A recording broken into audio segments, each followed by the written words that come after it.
And something like drops. It's like we don't learn languages the way I'm teaching them. Yeah, yeah, exactly. This is why I kind of also, for a while I thought teaching languages would make sense as sort of a sideline to translating. But the thing is, everything that you're taught that you learn about teaching languages has nothing to do with how I've ever learned a language, and so it's kind of awkward. I've got a class tomorrow, and what I'm doing is not helpful. Yeah, I'm freaking out. Like I can't teach like this now. I can't do this. I can't. It's against my. When Christian speaks in German, he said, "If you understood what I just said, I've done everything necessary to teach you German." Watching more Christian videos. Come, Christian, now teach now. he's referring here to Steve Krashen, and Steve Krashen is definitely somebody worth checking out. He's one of the leading researchers on language acquisition. He is really he's done a lot of the most important research on comprehensible input and basically why the way they teach you languages in school doesn't really help at all. It doesn't do that thing. And there's a lot of stuff. I'm going to just drop his name in chat. Stephen Krashen. And just, he's definitely someone to check out. How must I do this? And came across TPRS. And that's teaching proficiency through reading and storytelling. It is a method that builds on this sort of research. In Slavic's channel, especially. And then Slavic very kindly invited me to France in, what was that, 2016? Yep. Yeah. So I went to the TPRS, which language conference in France, and met you there, Alvaro. And since then, well, I've actually sent Alvaro, that's Alvaro there, an email. I figure if he does interviews with language-related content creators, it would be interesting to get an interview with him. I like his stuff. Started implementing TPRS stuff before then, but the conference was just amazing. Just learning all these different languages and finding out all these very cool ways of providing comprehensible input to students. So yeah, and I've been having fun with that in my Zulu teaching, just trying to find materials and as we've seen, he's also creating some materials that really work along these lines too. Give them to students in a way that they understand, and just trust that in the comprehensible input sort of thinking, that if you understand it, it comes in, it's acquired by the language acquisition device subconsciously. Yeah. There's some magic that happens. We don't need to learn the stuff anymore. Just have fun. Yeah. I mean, and this is something I harp on a lot, but it's really key. The more you are actually just enjoying yourself when looking at comprehensible input or listening to it or whatever, the more you're probably going to actually be picking up. Because then you're not focusing your energy on forcing yourself to continue studying because you're bored or something like that. Your mind's not wandering. Your mind is focused right on the stuff that you're looking at. And that is when implicit learning can really take place. Yeah, and that's been my Zulu journey. It's very cool. It's been very fun. Yeah. Awesome. So you mentioned that you started teaching Zulu with the traditional approach first, and then you have the aha moment, right? Yes. Yeah. Grammar. Yeah. Yeah. So did you feel the difference? I mean, in your students' experience right away, like could you see that right away, like they were having so much fun as opposed to previously, and the amount of Zulu they were acquiring? Yeah. Well, I mean, just my own experience through learning Zulu through grammar. Right. Was I could sort of speak Zulu at the end of 3 years of varsity, but a dear friend of mine said to me once, he's like, Brian, you speak Zulu well, but you sound like a machine gun. Yeah. which he doesn't anymore. If you listen to him speaking isiZulu, I mean, I should say I'm not really one to judge on this because I mean I barely know any isiZulu, but I know what isiZulu sounds like. And it does not have. There's some languages that do have that sort of like machine gun sort of feel to them. They have that sort of rhythm, but isiZulu is not one of them. isiZulu is long vowels and short vowels and everything. It just sort of flows along very gently. All this English is all on the beat, da da da da da. But isiZulu was kulumaranje. See, like that. It's a bit of a song and a Yes, flow to it. Totally. So my pronunciation was way off because I'd read it, you know, and it's just everything's Zulu grammar is it's very nice for learning through grammar learning because it's very modular. You stick things onto each other. It's and plug and play, like I was saying earlier. Changes. So this is what was in my brain. This plus this plus this, and this is what I'd be doing when trying to have conversations with people. So I'd say hello, and then not listen to what they're saying because no. I have now got to put recent past compound tense plus the object plus the verb. And I can say my sentence. Yeah, but you're not getting anything back because you're so busy trying to calculate out, okay, so this is something where I need to use the or prefix, and it's an animate, so we're going to have to use wa, an animate plural, and all that stuff like that, and you get nothing out of it. It's very unrewarding. That is all. I was studying yesterday, but I haven't listened to what they've just been telling me. And I say, I was studying yesterday. And people are like, okay. Yeah. This has got nothing to do with what I was saying. Great. And then they, say something else, but I'm not listening again. Okay, this plus this. So that was my experience, and yeah, luckily I didn't teach very long with the grammar way. Yeah, I mean, because it's really the thing about teaching the grammar way is you're pulling stuff out of memory. On the other hand, if you're learning stuff just organically through just comprehensible input that is, an accurate representation of the way the language is used and spoken and stuff, and you're doing that implicit learning, then your brain, you don't need to calculate. Then your brain just spontaneously comes up with the thing. And it's one of the coolest experiences when your brain actually, in conversation, just spontaneously comes up with some grammar that you did not actually know you had. I've had this happen to me in Finnish, for example, where, I'm sitting here, I was trying to ask where I could buy something. I don't remember exactly what, and I'm like, anteeksi, tiedätkö, osaatteko sanoa mulle, missä joku on ostettavissa? And I'm like, where the hell did I get tavissa? I've never done anything with tavissa. I've seen it used a lot, but somehow it showed up. And it was just there, and because your brain is seeing this stuff all the time, and it takes a while to get from understanding to producing spontaneously. But when it does, it's just this weird, cool, uncanny experience.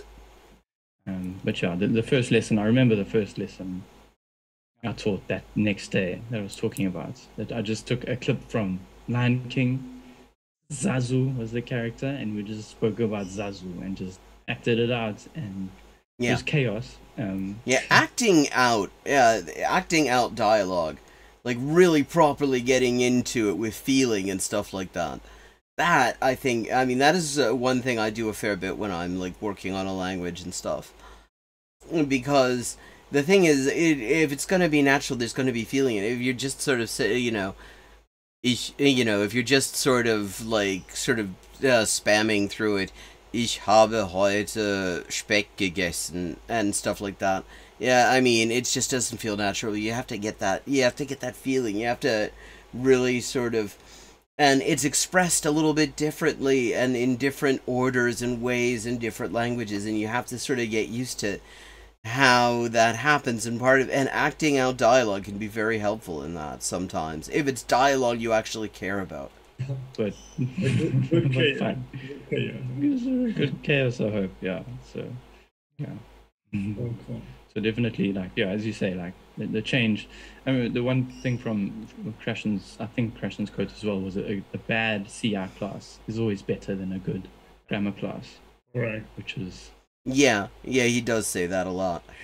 very cool. Yeah. Yeah, because it's way closer to real life acquisition of the language, right? Yeah, I mean, you're trying to approximate what you're trying to create conditions for your brain to do something that your brain does naturally under certain conditions. And I mean, and it's all about just providing you. I mean, it's like growing plants. You provide, they grow on their own if they're in the right place. And what you're doing is trying to approximate the right place, which is kind of hard, and there's all sorts of research that went into, and centuries of learning in all sorts of ways that went into working out how we can create the approximation of the place where these things naturally thrive. And it's the same sort of shit with comprehensible input, with language acquisition.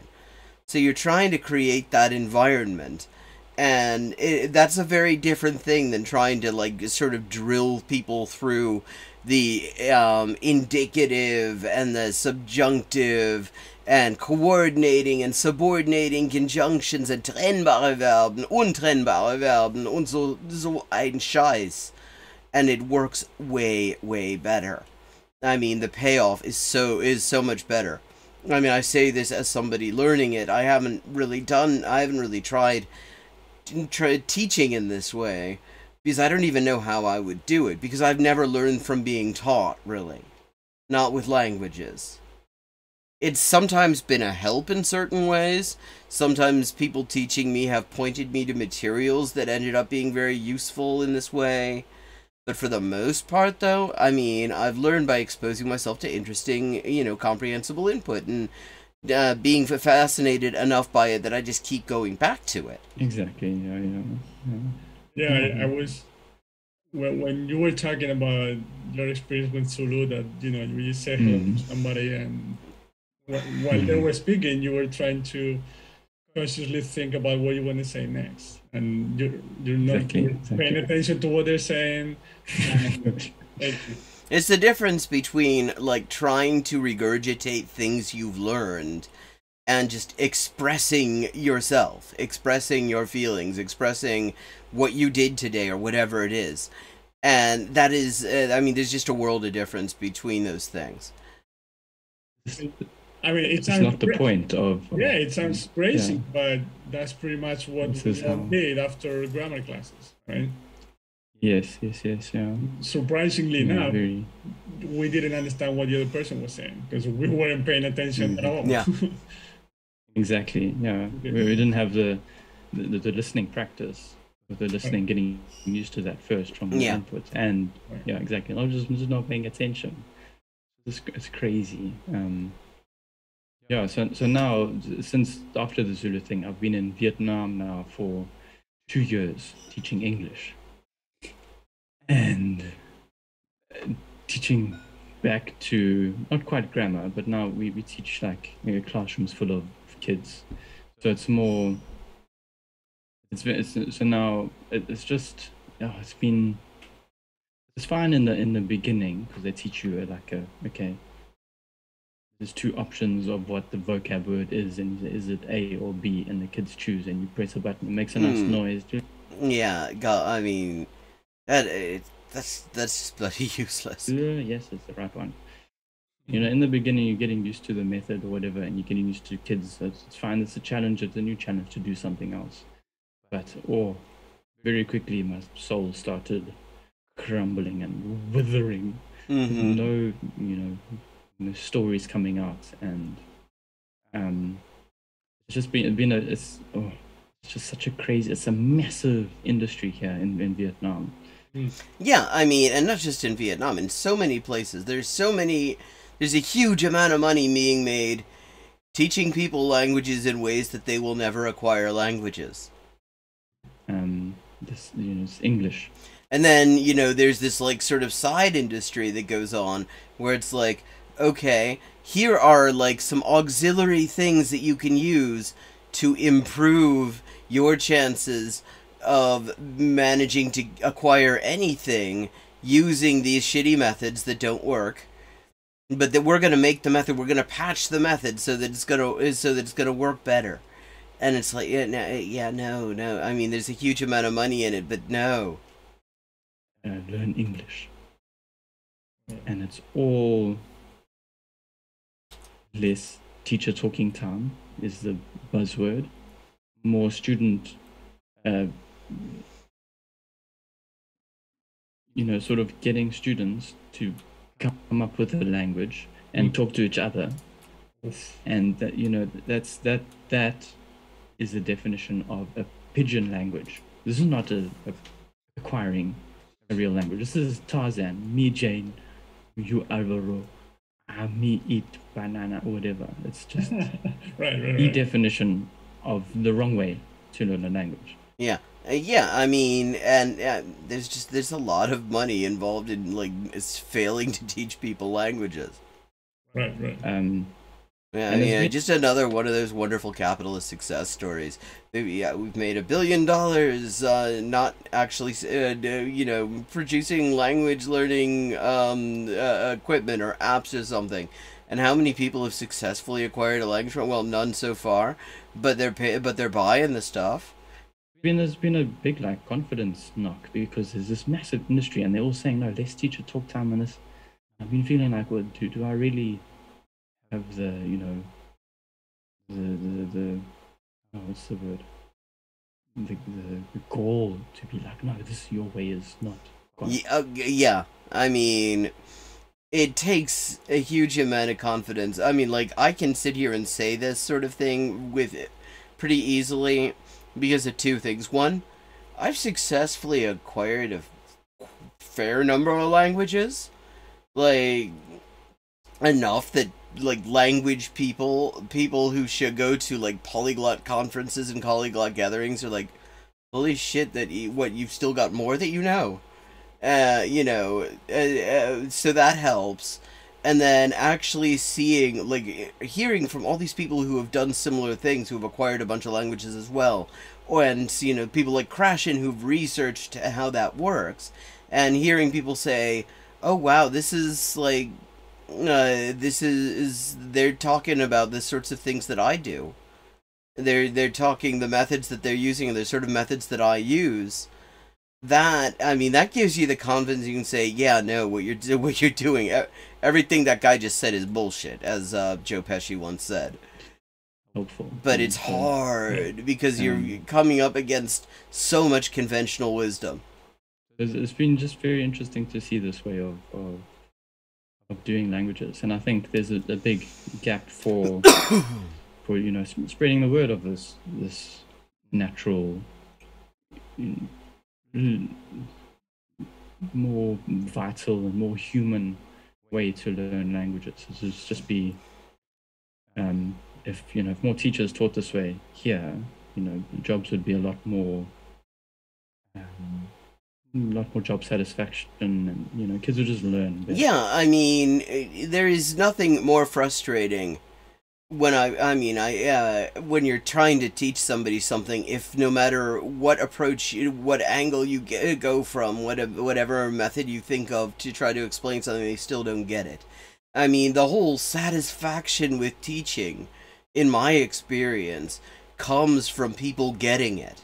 Comes from knowing that something you said was somehow instrumental in helping them reach the point where that light bulb goes on and they have actually understood a concept they were struggling with that they just didn't understand before. Now they have this concept. And so, I mean, teaching in a way is completely guaranteed to minimize the number of times that light bulb goes on. I mean, I can't, that just sounds horrible, actually. This is why I really do not do teaching for the most part. I'll point people to interesting and useful resources. I'll help people work on their methodology, but the way I learn mostly has been teaching myself. So what I know how to teach really well is teaching people how to teach themselves how to do this stuff. Because I mean, I can't teach something that I've never had any successful experience of doing. It would be ridiculous. Yeah, I see I want to start teaching people this technique. I need to just practice it some more with the kids because I've been out of practice. Like I've been doing it with Zulu, but teaching adults is easy. Everybody's there because they want to be there. And we just check out. I'm gonna skip ahead. This is long, but it's got like it's got chapters identified, which is really handy. We're gonna keep looking at this though, because I mean this is interesting, and it is just so much the experience that I'm familiar with as well.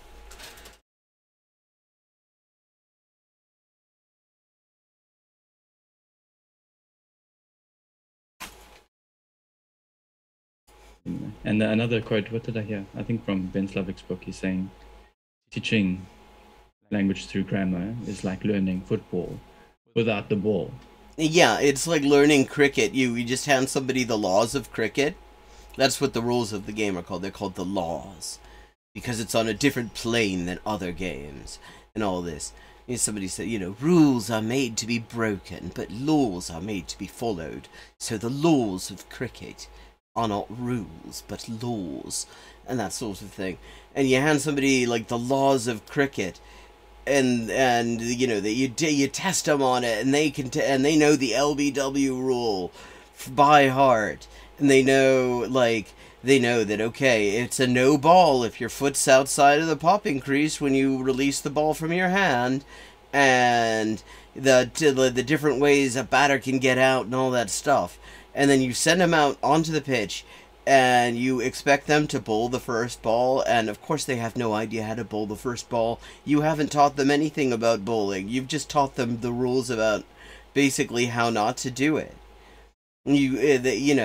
It's sort of nonsense. You need the rules, the laws of cricket you are going to need in order to make sense of the game. But the techniques are on a completely different plane.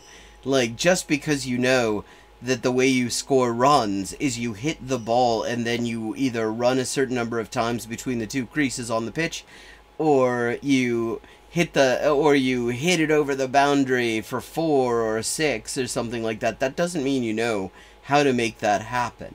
That doesn't mean you know how to get out there in the crease and actually stay in the crease and score runs. That just means you know the theory. And the thing is, you can't really learn the language just from the theory.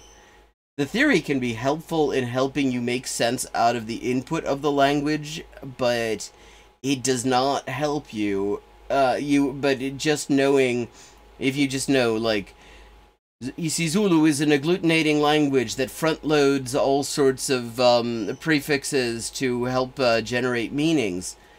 That doesn't help you understand if somebody comes up to you and says, "Sawubona, unjani, ngiyapile." I mean, you'll be like, okay, okay, maybe that's isiZulu that they're speaking, but it's not going to give you any idea how to understand any of the things that they just said to you. Like that one.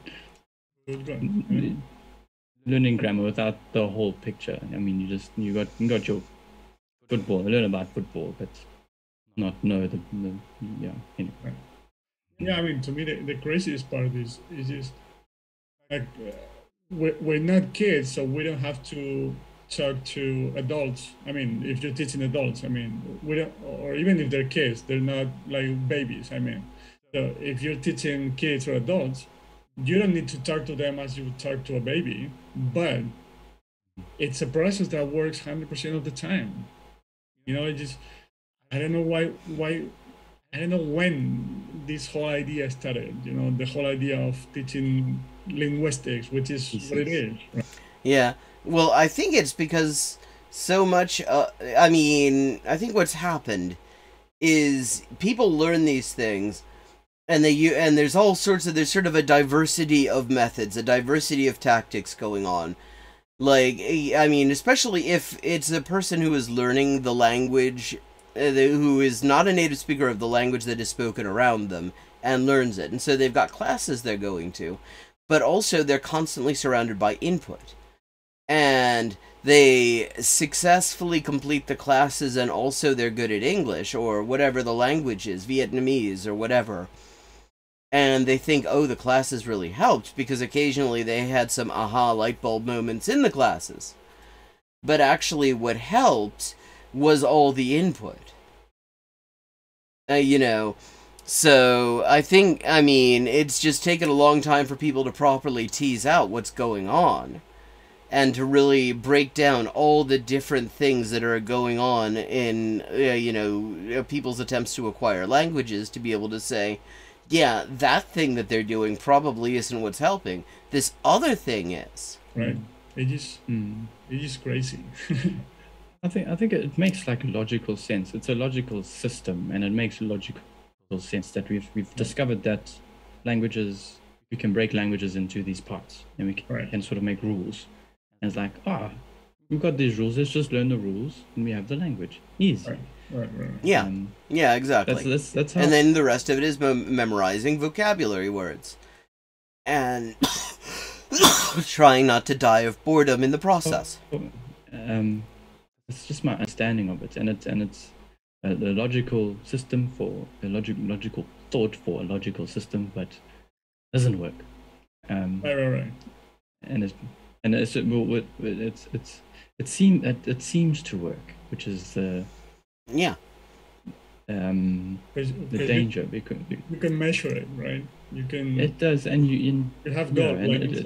Yeah, exactly. I mean, because we have this whole idea that the way that you know whether somebody learns something is you test them under conditions that are totally contrived and have nothing to do with actually using the skills that you're testing. And then you say, oh wow, the test scores are really good, so clearly they have learned the thing. And no, they haven't. I mean, maybe they have, but your test doesn't tell you that. It works just enough, you know. So you learn this rule. Okay, I am, and an ing rule or whatever, and then you tell the student, okay, say something, and I learn the ing. Oh my God, if it didn't work at all, that would be best, because we would just forget about it. But the trouble is, since a lot of the time it's people who have all sorts of sources of input, again, sometimes you're going to get some success stories.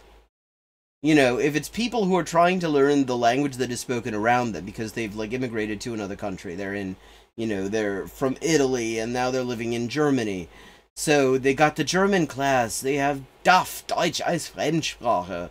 And they're learning, you know, they've got the books and everything, and the Goethe-Institut standards and all this stuff. But they've also got, you know, they go home, they turn on the TV, they watch, you know, the TV shows, and they're in German, and some of them are interesting, and they watch the football, and the football commentary is in German, and it's perfect for this, because you've got the stuff that's going on. And you've got names that are familiar, because the players' names are the same no matter what language you're speaking in. And the people in the commentary box, all they're doing is describing and embellishing on the stuff that they see, just as you're seeing, going on the pitch. So, you know, and so you have this sort of situation, and wow, this guy who's watched a whole lot of TV and read, you know, lots of issues of, like, Der Spiegel and Frankfurter Allgemeine or whatever rag they've got in whatever part of the town, what part of the country they're in. And the idea is, oh, this is a success story. Er hat so richtig Deutsch gelernt. Er kann anständig Deutsch sprechen. Aber wieso? Also das muss doch mit unserem Unterricht zu tun haben. Das muss doch auf unseren Unterricht, unseren normgerechten Unterricht zurückzuführen sein. Also anders kann ich mir die Welt ja gar nicht erklären. but you know, I can't make any sense out of it unless it's to do with the way that we're teaching these classes in our wonderful Goethe Institut standards and all this stuff, and the Kultusministerialkonferenz and all this shit. Except that actually it's because the guy was watching the footy on TV when he got home after not getting much of anything out of your class. It works just enough. It works. Right. But that's what I've been enjoying, you know, checking out other teachers speaking about this technique, is it gets back into the soul part of being human. It gets back into the mystical and the magical, because we don't really know how languages are learned or exactly what parts. We have Chomsky talking about the language acquisition device. Yeah, and the reason it's called the language acquisition device and not described in anatomical terms is we've got a few leads on what parts of the brain anatomy are involved in it, but we can't actually say for 100% certain that we can't localize it 100%. We know there are bits of the brain that if they have lesions, then the person's language will be disturbed.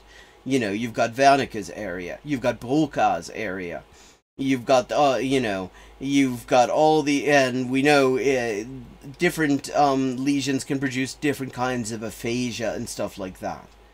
But we still can't 100% narrow down, this is the bit where that makes you go from not understanding a language to understanding a language. We know a bunch of things are involved, and so because linguistics a lot of the time around language acquisition in particular uses sort of a black box method. The brain is just a black box, and you give it input and you look at what the output is, and from that you try to surmise what's going on inside the box. So you say the language acquisition device because we can deal with the anatomical aspect of it later when our technology is better, when we have better methods for narrowing down, really pinpointing exact areas of the brain that are doing things and stuff like that. We know there is this thing. We know it is associated with the brain. And so we're just going to call it the language acquisition device for now. And, you know, throw input at it, study the output in a large number of cases, and as neuroanatomy, as the science of, like, neuroimaging and stuff like that catches up, we can start to talk about it more anatomically. Which is, we don't know exactly the mechanisms of what happens, and so getting back into the mystical and the just... feed the language acquisition device. Yeah, the black box method. Comparing comprehensible inputs and just have fun, and then enjoy that. You know? Yeah, again, which is the way we all acquire native languages. Right? Yeah, and I mean, I think a big part of why, and this is something I come back to a lot because I think it is really a serious issue with why there's so much like crappy language learning advice out there. Because we have this, like, capitalist Protestant work ethic going on, and this idea that you have to, you know, if it isn't hard, if it isn't somehow unpleasant, that it isn't real work, and it doesn't have value, you know, no pain, no gain. So if you aren't, like, you know, if you don't wear your ability to withstand boredom as a badge of honor, then it must not be a worthwhile activity for learning purposes. It has to be hard.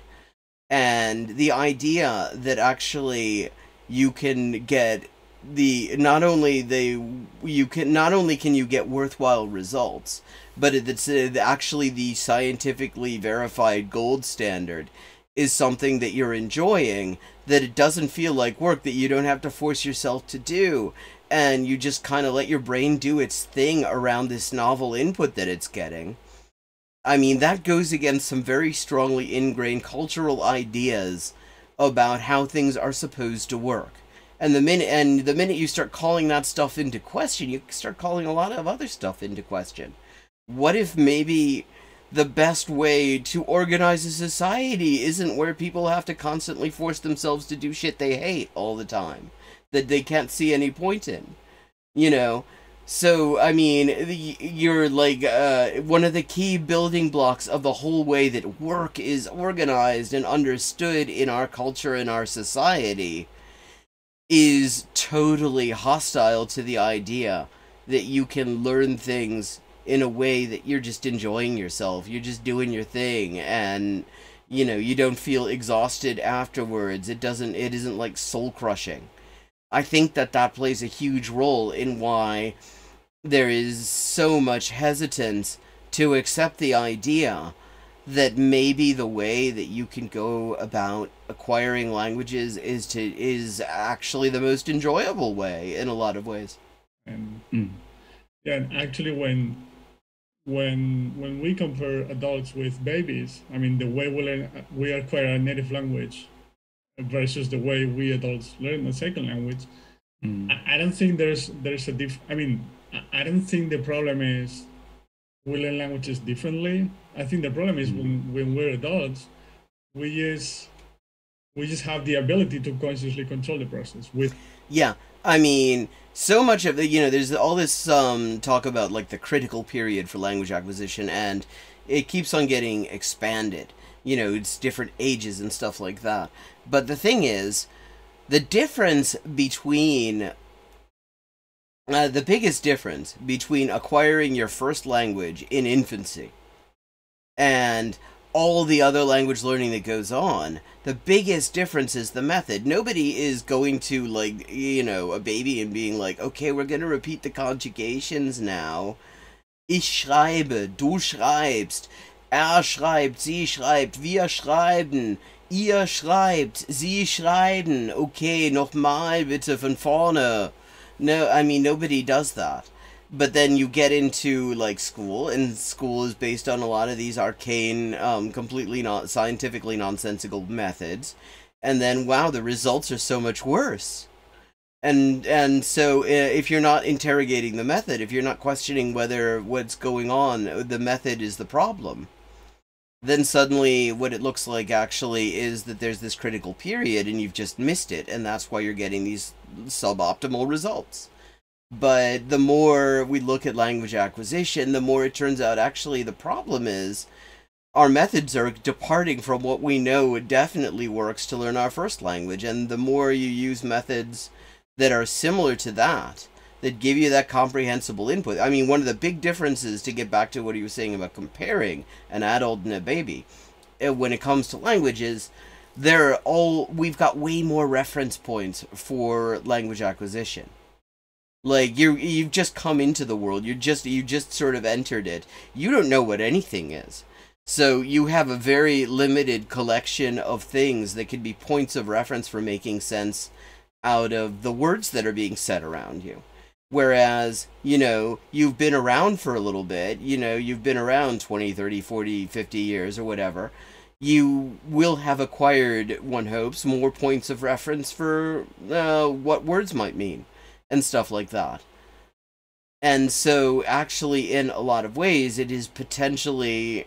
it can potentially be faster. It messes up, which messes up with our journey, right? So it's not that you can learn a language after a specific age, is that you learn to learn it the wrong way, right? Yeah.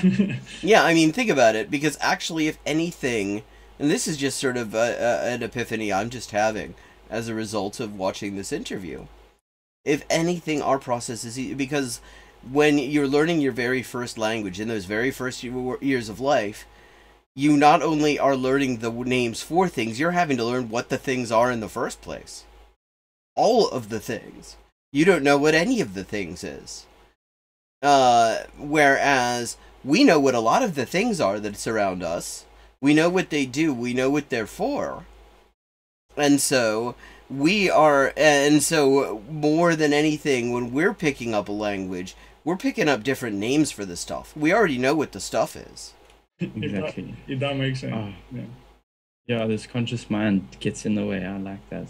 That is exactly what I see with teaching older people, and it just sticks too much in the conscious mind. Whereas teaching the kids, like, they pick things up so quickly because they're just free. They don't care. They'll say whatever. Yeah. care about if it's Yeah, it sounds and they're right or less not. worried It's about more making mistakes and looking silly. the fact that the filter is still low as a kid. Right. They just want to just going for it. Exactly, they're gonna go for it. The adults who now be shy and like, oh, I'm gonna say it wrong. Man, I'm gonna. Yeah, like we pay attention to specific verb endings, to conjugations. We ask people, what word do you use? Why do you use that word? Which aren't bad questions by any means, as long as But it helps, I find. I mean, particularly in terms of sort of the natural approach to language acquisition, all that stuff.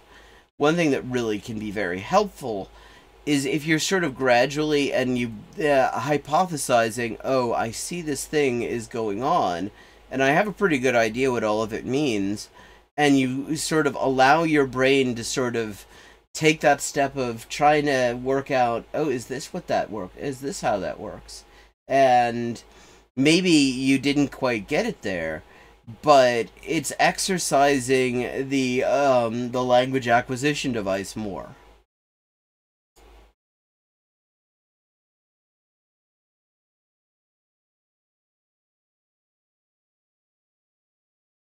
I mean, it's a mess.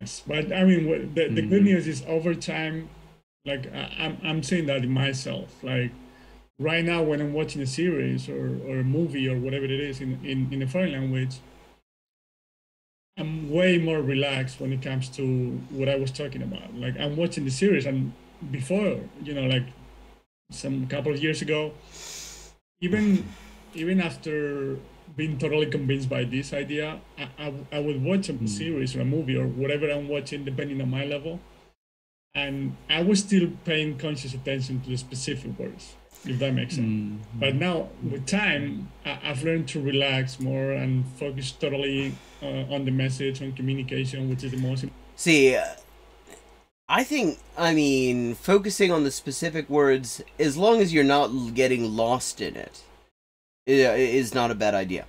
I mean, because a lot of the time, like, one of the things you might have noticed as you're watching that scene from the isiZulu sitcom that we were looking at on Zamani Zulu's channel, Brian, apparently his name is. Yeah, Brian. It says right on the title of this video. That's handy. I'm terrible with names. As you're going through it, there are words that are sticking out, and there are words that aren't really. And the trick is, the more the word, and as you listen to these things over and over again. I mean, I've talked about how I watched Japanese dubs of X-Files over and over again back in the 90s, and that's a big part of how it helped with my listening comprehension. But more things start to stick out. And and some stuff just starts getting highlighted because you recognize it. And you're just gradually closing the distance between stuff you recognize as you recognize more of it. Important thing on understanding what's going on in the story, in the series, or whatever it is. Yeah, I mean, and the more you understand about what's going on, the easier you will be able to start to make sense out of the words you don't know. And I'm okay with not understanding specific words or with not paying conscious attention. So I do think, once you get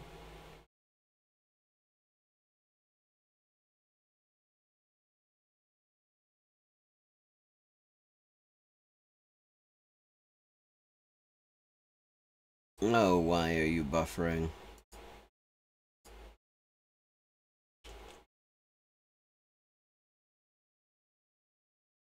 Why must you buffer, computer?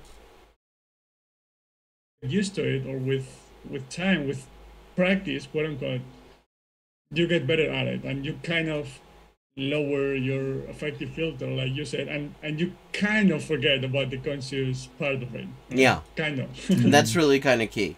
Yeah, I struggle with that because I like having a brain workout when I learn languages. So I tend to get stuck on the specifics, and then like too much hard work. It's just watch or whatever. But I know exactly what you're saying. Like as you learn languages, so everybody says to me, "Are you good with languages?" And like, Mm. it irritates me a bit because everyone is good at languages.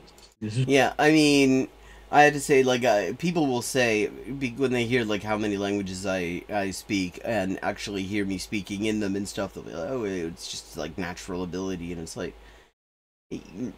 not quite, because the weird thing is that all the people who have this amazing natural ability that I'm aware of have all been taking basically the same kind of approach to it. And it's like, well, maybe the issue isn't so much that we are all just like sort of like freaks of nature as it is that we all came to the same epiphany that the way that we were being taught in school did not really work. And we were having the confidence to sort of experiment with the with other ways of doing it and gradually sort of hit methods that worked. Because I mean, you know, you look at like on Polyglot YouTube, and the people who are really good at a variety of other languages, when you hear them talk about how they did it, you know, it starts to get very repetitive very quickly because everybody's kind of doing variations on a theme. It's not necessarily that we just have this natural facility with languages that nobody else can copy. It's that we've figured out, often on our own and without a lot of help from people who knew it. Like in my case, nobody told me that the method that I use to learn languages is the way to go. I mean, I discovered that there was a Stephen Krashen very recently in my whole language learning journey. God, I hate that fucking word, but there we are. Yeah, I had already been teaching myself languages with a fair degree of success for like 30 years. More than that, actually, by the time I started to see all this stuff about comprehensible input. I had just kind of worked out there were things that I did that were working for me, and there were things that I did that were not working, and had the confidence to actually stick to the stuff that I found was working. This is what we do as humans. Yeah. We acquire language. And use it. And we take it for granted that, you know, everybody's first language is basically at the same level, from a farmer to president. And there might be some academic language or whatever, but that's just...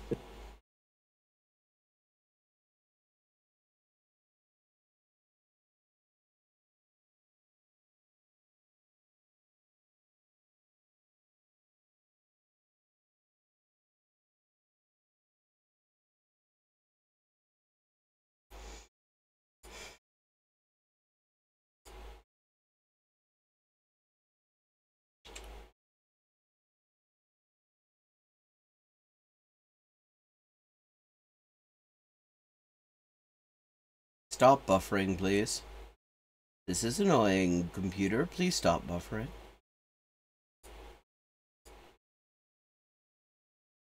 The basic language abilities are the same. Okay, this is strange, actually. And so, yeah, so we're not good at languages. We might be practiced in learning languages, and we know what works for us. And this is what another thing I love about the process. There's the CI way of thinking of things is that most CI teachers are language learners themselves. Yeah. Right.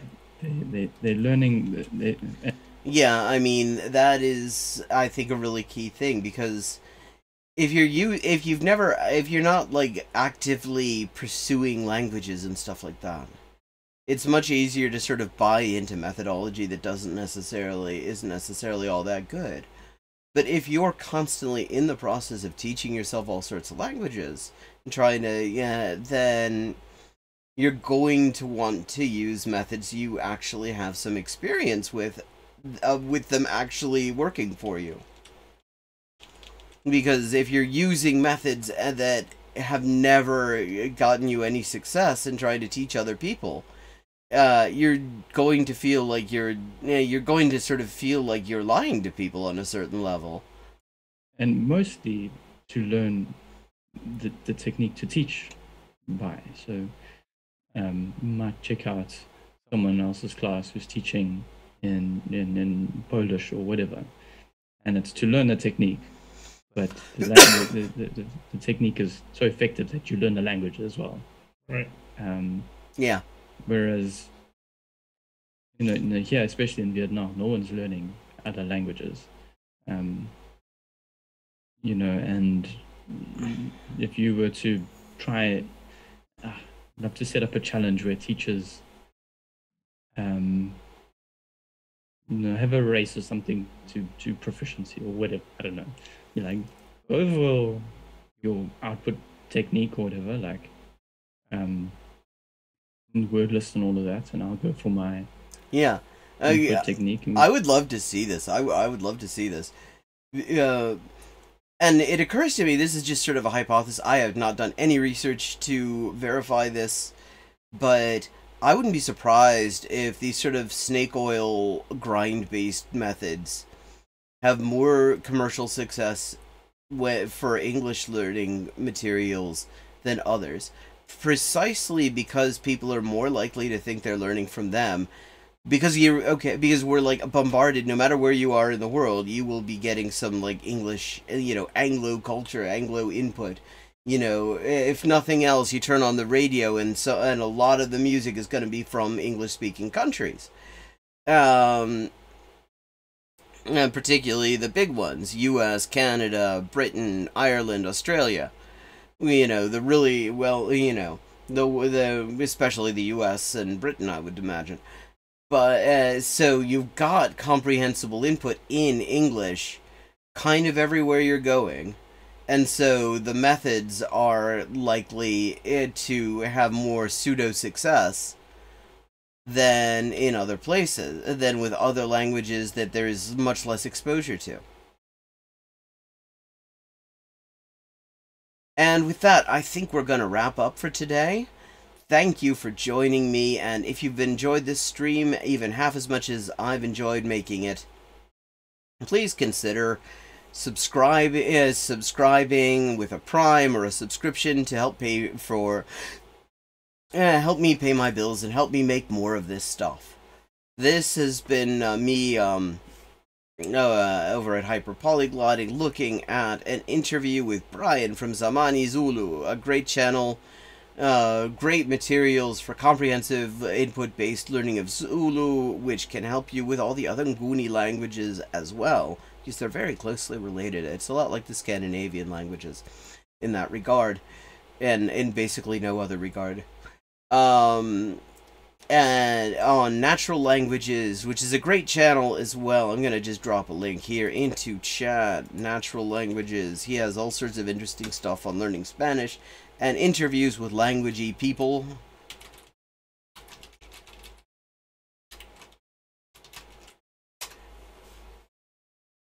And you can find him here.